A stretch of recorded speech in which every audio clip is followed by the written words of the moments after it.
স্বপ্ন ছিল রাস্তা দিয়ে বড় পর্দায় আসার, কিন্তু ভাগ্য তাকে নিয়ে এলো প্রেসার কুকারের রান্নাঘরে।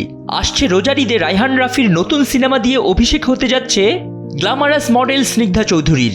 তবে এই অভিষেক মোটেও সহজ ছিল না, বরং নামের মতোই প্রেসারের মধ্য দিয়ে যেতে হয়েছে তাকে। সম্প্রতি এক সাক্ষাৎকারে স্নিগ্ধা ফাঁস করলেন শুটিং সেটের এক মজার অথচ আতঙ্কিত অভিজ্ঞতার কথা। তিনি জানান, পরিচালক রায়হান রাফি তাকে প্রতিদিন বাদ দেওয়ার ভয় দেখাতেন। ক্যামেরার সামনে সামান্য জড়তা দেখলেই রাফি হুঙ্কার দিতেন, ভালো করে অভিনয় করো, না হলে কিন্তু এখনই হিরোইন চেঞ্জ করে দেব।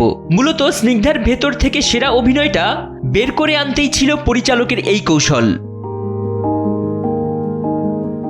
মডেলরা অভিনয় পারে না এমন তকমা মুছতেই 2 মাস সব ছেড়ে গ্রুমিং করেছেন স্নিগ্ধা।